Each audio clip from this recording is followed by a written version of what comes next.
major global companies, and it has clearly borne fruit in the last few years. More than 260 Swedish companies are in India, working in innovation, in construction, in defense, and in clean technology. Saab, I believe, is going to set up a manufacturing facility in India. India and Iceland are working closely on harnessing geothermal energy in Ladakh and Himachal Pradesh. Similar projects are being planned for Northeast India. Efforts are on to establish a center for excellence in cold and warm water fisheries. We have also forged strong cooperation with Norway to harness the potential of the blue economy, wind, and geothermal energy, as also polar studies, green shipping, water management, space, and health. With the Baltic nations, we have regular official level interactions and we are seeking to explore new avenues for stronger cooperation in e-governance, in cyberspace, in the Internet of Things, startups, defense technology, supply chain, and logistics. There is clearly, however, much more work to be done. Now, given India's ambitious target to set up renewable energy capacities of 450 gigawatts by 2030, India's renewable energy sector is expected to attract investments worth US 200 billion in the coming years.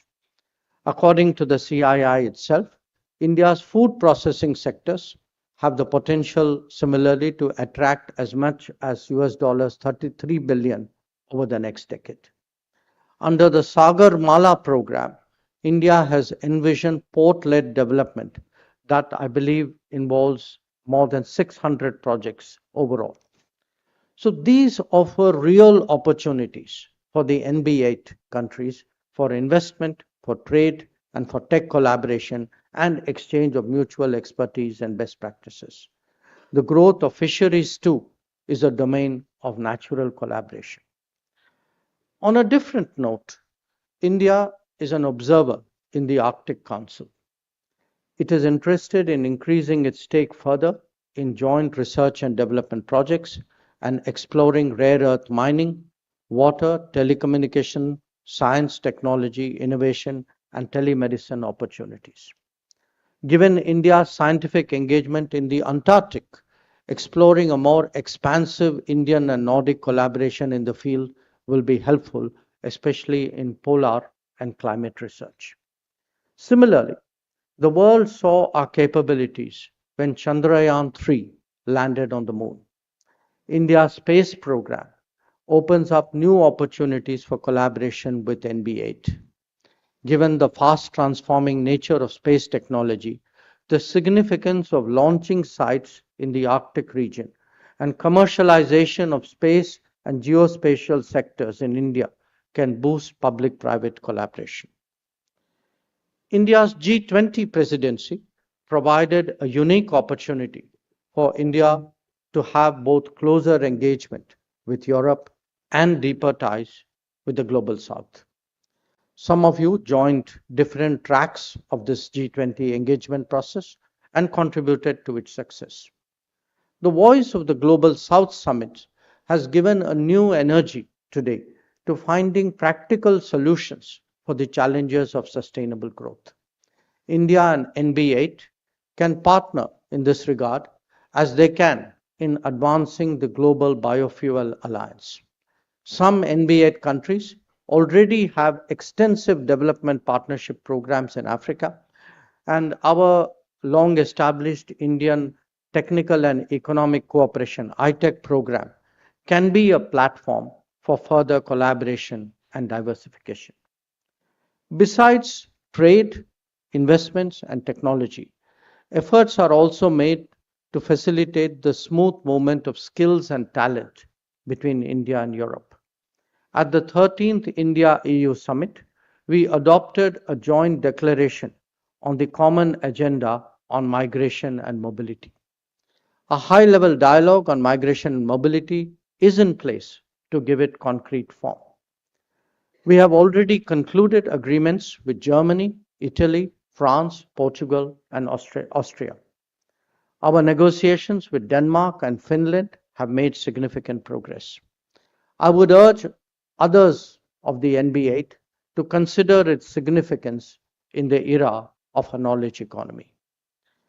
Prime Minister Modi has undertaken several structural economic reforms in the last 9 years, transitioning the informal economy into the organized one, cleansing the financial system, rationalizing taxation, incentivizing production, doubling down on infrastructure and logistics, digitizing the government's interface with its citizens, and ushering in an ambitious energy transition.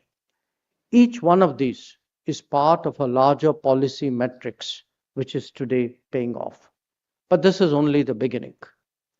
India has entered the Amrit Kal, a quarter century where more significant progress and transformation awaits us.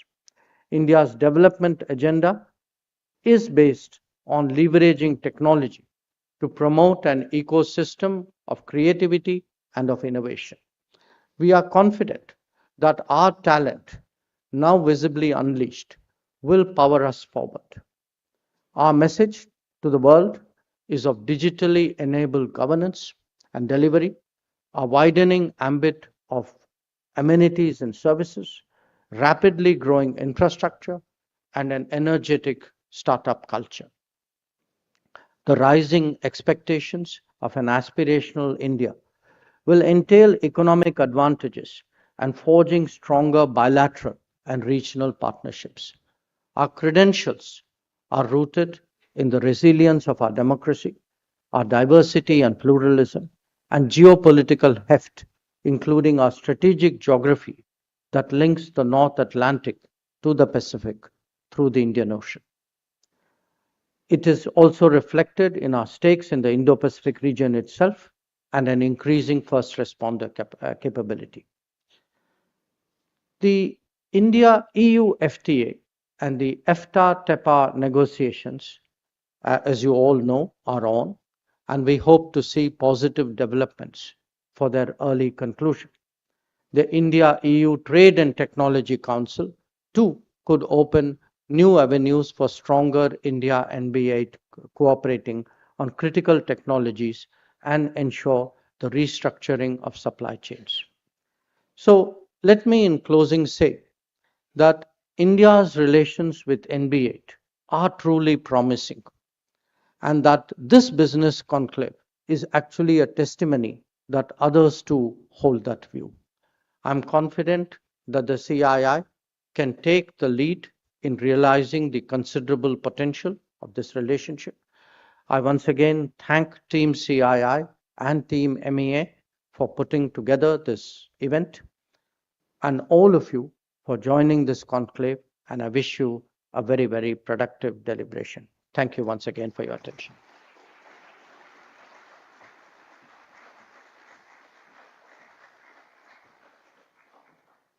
Thank you, sir.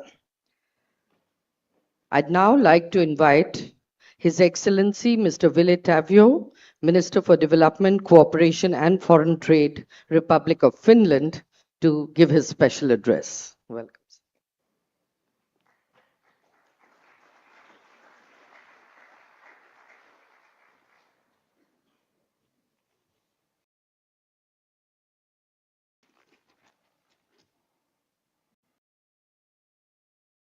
Your Excellency, Dr. Jaishankar, dear colleagues, ladies and gentlemen, it's a great pleasure to be here in New Delhi today among Indian, Nordic and Baltic friends and to participate in the second edition of India Nordic Baltic Business Conclave. The theme of this inaugural session is creating partnerships for the future, and I cannot imagine more topical subject to discuss. Today, if ever, we need international collaboration and common responses to forge a path towards a sustainable future. Ladies and gentlemen, as we speak of partnerships for the future, I think that Finland and more generally the Nordics and the Baltics and India compose an excellent match. In my brief intervention, my aim is to provide some insight into the question of why we feel that joining forces makes perfect sense and is so immensely important. My first observation entails the rule-based international system and the structures of multilateral cooperation and global governance. Working together and finding common solutions is the key if we are to solve the many global challenges we face today. The issues range from environmental challenges through economic security and resilience to question of international peace and security. These are all examples of questions that no one can solve alone. In short, it is imperative that we can cooperate. My second remark builds around the rationale of mutual benefits.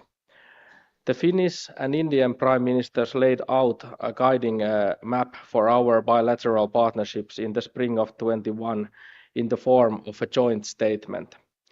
The leaders emphasized the friendly relations between our countries and identified the central areas of deepening our collaboration.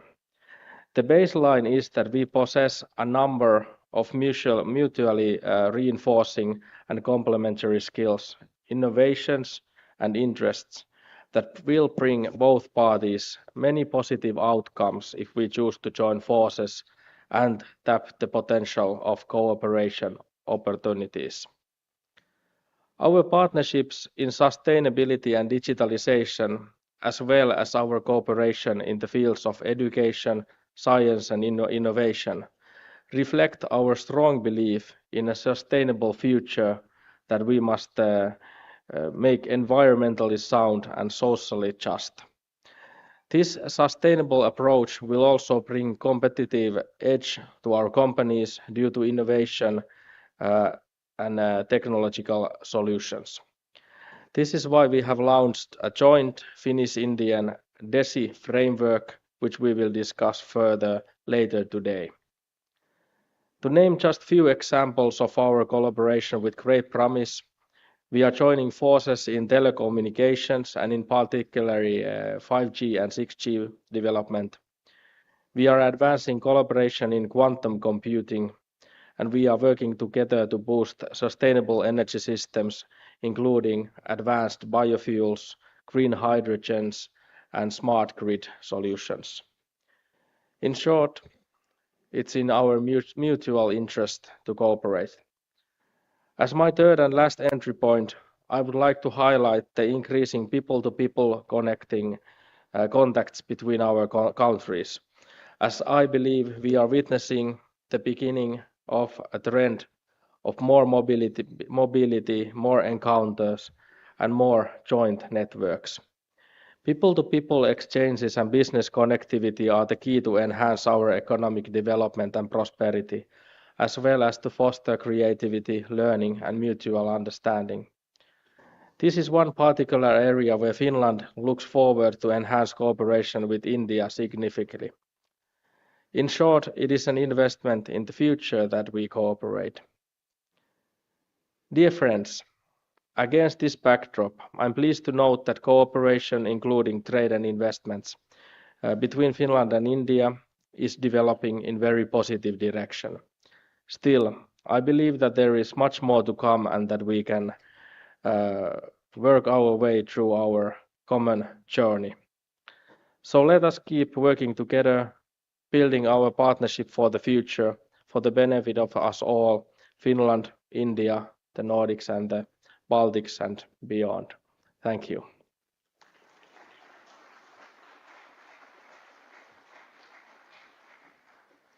Thank you, Excellency.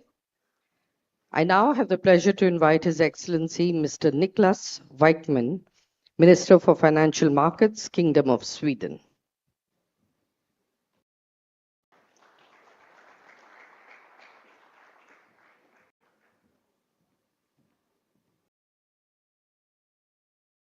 Honorable Ministers, Excellencies, friends of India, the Nordic and the Baltic countries. I'm so happy to be here with you and so humbled to be here with you, even though personally it's my first time to India, even though Swedish ministers nowadays travel here continuously. but it's my first time. But I really feel a deep connection to India, even though I've never been here before. And I'd like to tell you why. It's because I have the strange interest that in my spare time, which perhaps is not so many hours a week, but still in my spare time, I have an interest in doing economic research. And whenever you're faced with a mathematical or programming problems and you go to the internet to find a solution, you could be 100% sure that the best answer is always given by a young, talented, brilliant Indian student or person. So it's a really impressive. Uh, so thank you so much for that. And also, I have the great opportunity to live in an area in Sweden that is highly populated with students, postdoc, young professionals, many people doing great things in Swedish and international companies. So whenever you go outside for a walk with your dog on a Sunday, you can be 100% sure to witness several cricket practicing, which is very unusual in Sweden, but very usual where I live. So that's very nice. Indeed, we meet in times of troubles, geopolitical tensions, war. We have inflations once again haunting our economies. But the more problems you have, the more reason there are to do good and to do right. And in that sense, we meet in a great momentum in our relationships. Bilateral trade between Sweden and India is at record high. We are co-creating and innovating together like never before. We're building competitive advantages for decades to come and are enabling the transition to a fossil-free economy. As the Minister for Financial Markets, I have quite many areas, and one that you perhaps would not expect is that I'm also the Minister for Historical Sites and Real Estates. That could be a military defense infrastructure. So yeah, that's something of a combination actually. But why am I mentioning this? We have, as you all are aware, we have from Sweden, we have the Vikings, and we have Vikings sites in Sweden, that some of them that I'm responsible for. And actually, when you go to a museum for Vikings in Sweden, you discover something particular. You discover that there are seashells. And you can wonder, why do we have 1,000-year-old seashells in Sweden? It's because the Vikings brought them back to Sweden after their trade routes here. They came all along the way from the Indian Ocean back to Sweden, used as a currency at that point in time. And even though I don't want to scare anyone to trade with Sweden, we are a bit more peaceful now than the Vikings were. But even though they had some aggressive trading methods, they were great traders anyway. And that says something, that we have so long time ago, we had relationships and trading relationships between our countries. And nowadays, of course, more than 1,000 years later, we have greater opportunities to trade with each other. But it is evidence that despite of the distance between us, trade finds way, people, goods finds way. Today, through technology and entrepreneurship, the distance between our regions is less of a challenge. Trade between Sweden and India is at record high. Breakthroughs in technology and research promise great prosperity and growth. The Nordic Baltic region offers good climate for business, with infrastructure, human capital, facilitating exchange in Europe and beyond. And we see many Indian companies taking part in our interconnected region with great potential for more. Sweden is a country with competitive modern industries and strong knowledge-based economy. The Swedish economy is the result of openness to new technologies, knowledge, entrepreneurship, and innovation. There are many benefits of being a country of Sweden's size and advantages, but for a country like Sweden, the need for a bigger market is obvious, and that's why trade is so important for us. India, as one of the largest and fast-growing economies in the world, has a number of strengths and, of course, a very strong market that is of great importance for Nordic and Baltic countries. India is also located in a key intersection for global supply chains and plays an active role in connecting the Indo-Pacific for us. It is telling that the single largest foreign policy event for Swedish presidency of the Council of the European Union was the EU Indo-Pacific Ministerial Forum. Indeed, India's key role was highlighted with an honorable minister participating. Thank you so much for that. But we are also a critical market in our own right. Many Indian companies that invest in Swedish businesses and do it for the access to Europe quickly find that they can grow and make profit in an economy where ease of doing business and the innovation climate is a solid foundation. Similar, India both scale and strengthen our potential to grow, which is crucial for more than 260 companies now present in India, which is a 25% increase in the start of the pandemic.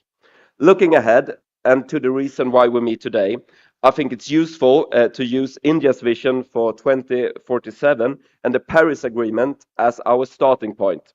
So first, which is important, we cannot tackle climate crisis without securing competitive and stable conditions for investments in efficient and sustainable solutions, goods and services.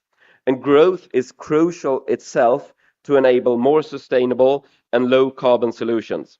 And as we see today, sustainability is not just a moral imperative, but due to regulation and consumer demand, it's also crucial for business profitability. What we need is to secure access to and allocate capital for transition and sustainable solution. Second, innovation in the source of long-term economic growth. You will see Nordic Baltic countries heavily investing in research and development. An active innovation policy requires collaboration, like the bilateral innovation partnership between Sweden and India that was mentioned. There is ample opportunity to such platform to further link our innovation environment and public and private partnerships together. Third, through innovations and sustainability, we can become leaders in the modern industry. That is the ethos, of course, behind the leadership group for industry transition, co-chaired between Sweden and India. It is the key initiative in transforming hard to abate sectors, but it's also vital to remove barriers